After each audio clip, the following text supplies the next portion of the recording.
Hey everyone, this is Steve Weintraub with Collider, and I am here at the Cinema Center at the Toronto International Film Festival. I want to give a huge thank you to Range Rover Sport for being our sponsor this year and allowing us to cover such awesome films like Anora. How are you guys doing?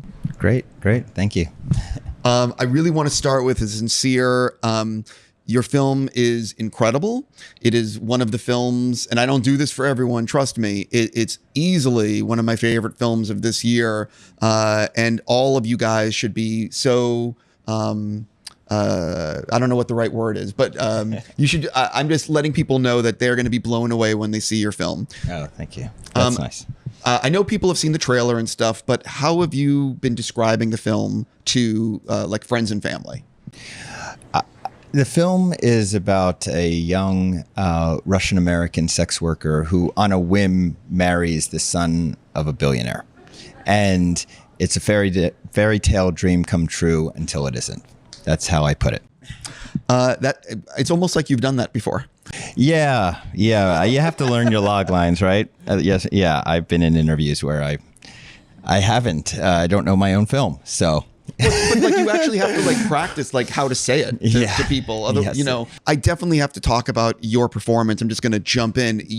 I was mesmerized and blown away, and just I'm so impressed with your work in this film, and it's fearless. What like for a project like this, like just talk a little bit about getting ready for a role like this and what it was like reading the script and seeing what Sean had sort of given you as a role. Well, thank you so much. I appreciate that. I did as much preparation as I possibly could for this film. I had a lot of time to think about the character and also just to physically prepare as well. So I did some intensive dance training with a dancer so I could realistically look like a very seasoned stripper. And I learned Russian. I worked with fully, but enough. I worked with a dialect coach. I really feel like I did my due diligence in preparing for this character because I wanted to really know her inside and out. So yeah, I did a lot of everything, that I could. I did my own research, reading memoirs, talking to consultants, doing dance training. It was amazing meeting our consultants who were very generous, sharing stories with me, and just giving me their time to let me pick their brain about what their job is like so that I could know all of the nuances of what it's like to work in a club, how it feels to dance, to give a lap dance, all of those things. And then also just, speaking about their personal life. So I read memoirs, watched documentaries. I really feel like I did my due diligence and learned as much as I could about sex work so that I could take the things that resonated with me within the character and sort of like move off of that. It was important that we were not telling a universal sex worker story. It's just one person.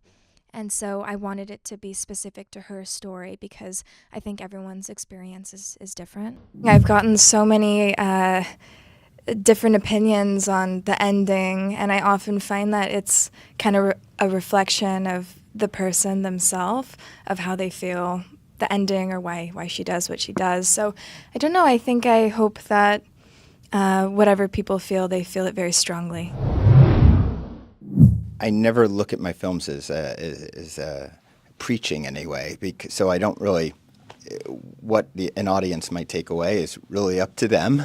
But I'm hoping that there is a discussion about the themes that we're covering, power dynamics, sex work in general.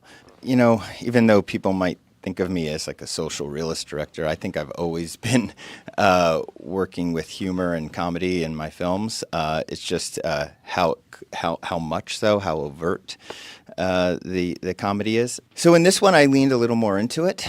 I always say that humor is very important, no matter, even if you're covering very serious subject matter.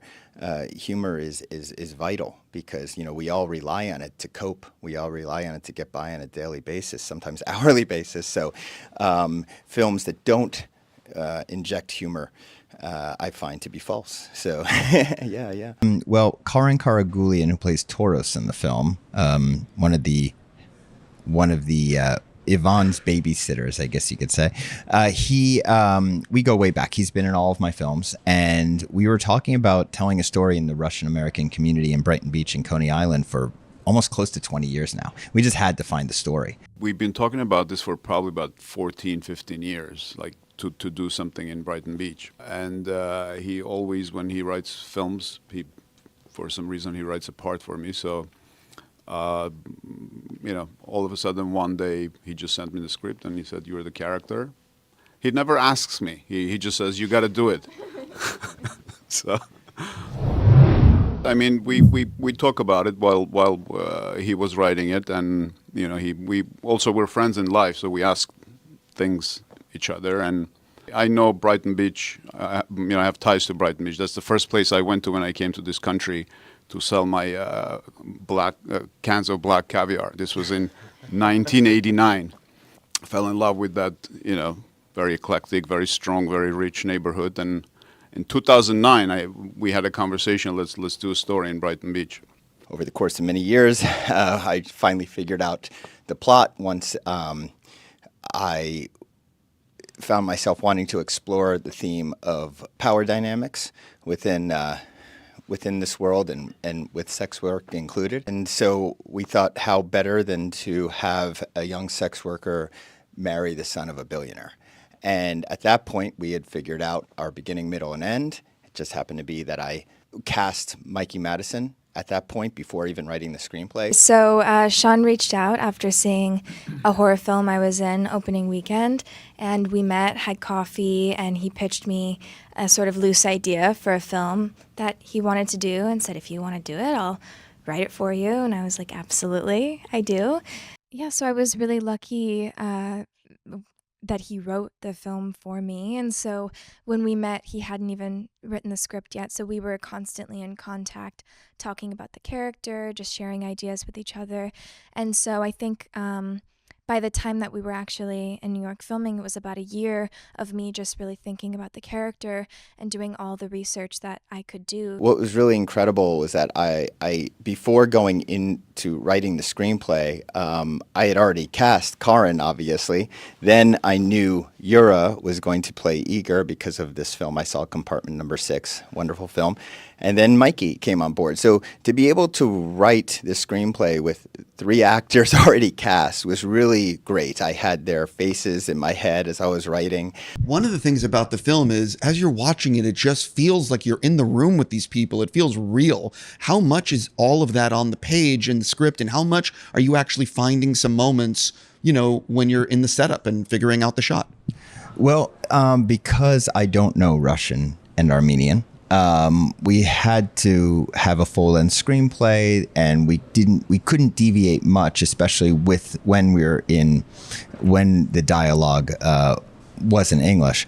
However, I always encourage improvisation, and when I can do it, when I can figure out a way of doing it. And my incredible actors have that gift of comedic improvisation. I was blessed, and they brought so many wonderful lines to the table, and we were all very collaborative in terms of even further fleshing out the story and developing while we were shooting. So I ask this question of everyone because it always leads to a fun story. Well, sometimes it does. So you see the shooting schedule in front of you. What day do you have circled in terms of I can't wait to film this, and what day do you have circled in terms of how the F are we going to film this? I'm always pushing everything back in terms of, because I want more time to prep. So I'm never like, I can't wait. So that first part is not relevant to the way I make films. But the second part, how are we going to do this? Wow. Well, so many big scenes because, we were dealing with a tiny budget, but also because, I wanted to see how much, during the scenes that required physicality and stunts, I wanted to see if my actors could do it, and they wanted to do it, and they did do it. So that was amazing to actually to see some of those scenes that I was worried about capturing being completely just mastered by these wonderful actors who just. Yeah, I'm so sorry. Fuck that. What the fuck am I talking about? This happens first time in the morning every time. Yeah, it's our first interview of the day. Ready? I black out. To tell you the truth, I black out production. I don't really remember it. I don't remember it till years later, and they remind me what happened. So it's hard for me to talk about the making of these movies because I don't remember how they were made. I'm going to just say a funny story that I've interviewed Joaquin Phoenix, and I've asked him about the way he works. And one of the things he said to me that I just couldn't believe was he said, I love it when I'm on set and I arrive in the morning and we start filming, and the next thing I know, it's lunch, where I've just disappeared into the role and I don't, you know what I mean? Like he just forgets. And I'm like, oh my God, that's amazing to be that in the moment where you know what I mean? I mean, the wonderful thing about this production was that every night I went to sleep with a smile on my face, knowing that we just captured gold. And it was always because of my actors just giving me so much. And I was so that was really nice to every night saying, okay, I know this is rough and I know tomorrow is going to be tough, but tonight I can sleep. Yeah. So what can I say? I just wanted to try help to Sean, help to Mikey. My goals was a good movie, and every day Sean says that he was sleeping with smile. I can't imagine that he sleep during this shooting, because every time in the morning he will come back with, I change everything. And let's try maybe something new. And it was every day, every morning. And Mikey, every day I asked Mikey, how are you? And she answered, I'm okay. Yeah, but I understand that, okay, if you're okay, okay. And I just tried to help them because it's more simple for me than for them. I mean, then again, I think Cannes also seemed to like it. I heard it did well there. Yes, that was an incredible experience. We went in not expecting a thing, quite honestly, just very honored to be in competition there, and walked away with dreams coming true. I mean, like it was. It's also because, not to interrupt you, but like I was there. There were incredible movies there. You know what I mean? Like it was a fantastic. 3 of my favorite films of the year premiered there. Like it was a great year. We were in great company, incredible company. Yeah. So I love talking about the editing process because it's where it all comes together. So talk a little bit about, you get in the editing room. How did the film change in ways you didn't expect, like maybe after a friends and family screening? Oh yeah, we don't really do test screenings. Do you not show like your friends or anybody? Nope, only my 2 producers. Really? That's it. I really don't believe in test screenings. It's like we make our films for us, and if you don't like it, so I'm sorry. It's like we're not going to be making films with the lowest common denominator. There's no reason to take other people's notes and water down the vision. It's just that's sure. By the way, I completely respect that, but I also think that sometimes. And again, I'm not a director. You're clearly smarter than I am. But sometimes showing the movie to like, you might think this storyline completely works, but if you show it to your producers, I'm sure someone would say to you, that this. Of course, there's a back and forth. It's usually about running time, and we're usually all on the same page about what makes sense and what doesn't. And I'm talking about my producers, Alex Coco and Samantha Kwan, and then of course there's getting minor notes later on from my wonderful distributors and film sales companies, Film Nation, Neon, Elevation, just hearing notes. But we're already pretty much in a locked place. I edit in order. I don't do an assemble cut. I start from the beginning and edit chronologically and see the film flesh out that way in front of me over the course of a year. So I don't even know if I've made a good movie until the last day of editing. It's very stressful, but it's an organic process that I have to take upon myself each time. And I do communicate a lot with my actors. I give them updates and everything, and it still remains collaborative even in the editing. I mean, it had been such like an intense build up to watching it for the first time. I was really anxious, and I almost feel like I was putting it off a little bit, not because I didn't want to see it, but because I was like scared in some way that I would have like effed up the movie. I don't know. But when I finally watched it, it was very like surreal for me, a little bit like shocking just to see. I had forgotten like all that I did, I guess, for the character. Mm-hmm. And then I was like, okay, well, I'm excited to see it for a second time so that I can see it from more of an audience perspective, because I was kind of just watching it as an actor. Do you know what I mean? Completely. But I am so in love with the movie, and it's one of the most special projects I've ever been a part of, if not the most special.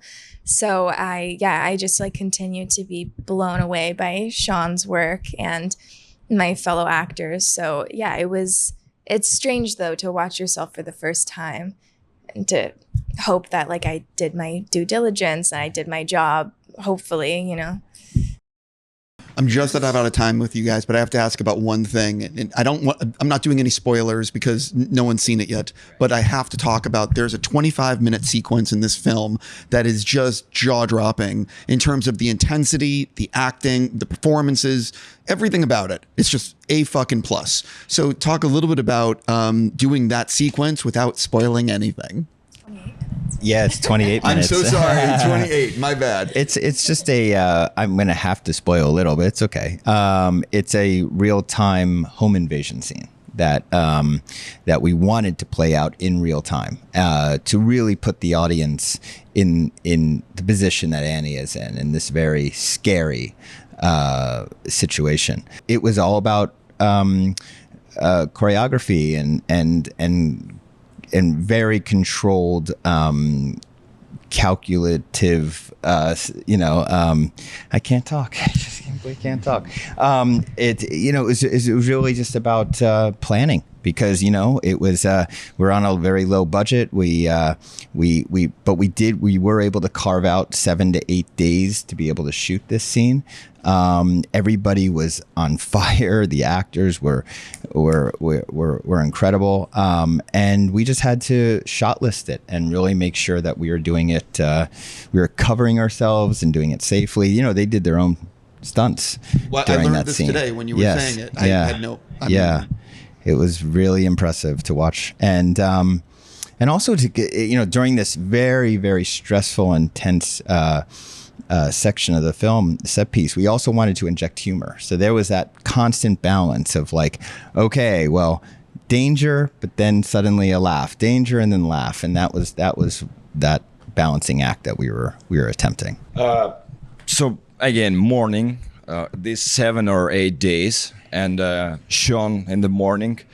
Okay, guys, we change everything again, and let's do another way. Yeah, let's try this. Yeah, we do this, okay? And Mikey, she's super professional because she turned on like 1 second, because I need some time for preparation. I try to understand, okay, we going this and this, and Mikey, yeah, I'm ready. Yeah, we can start. Yeah, start. Ah!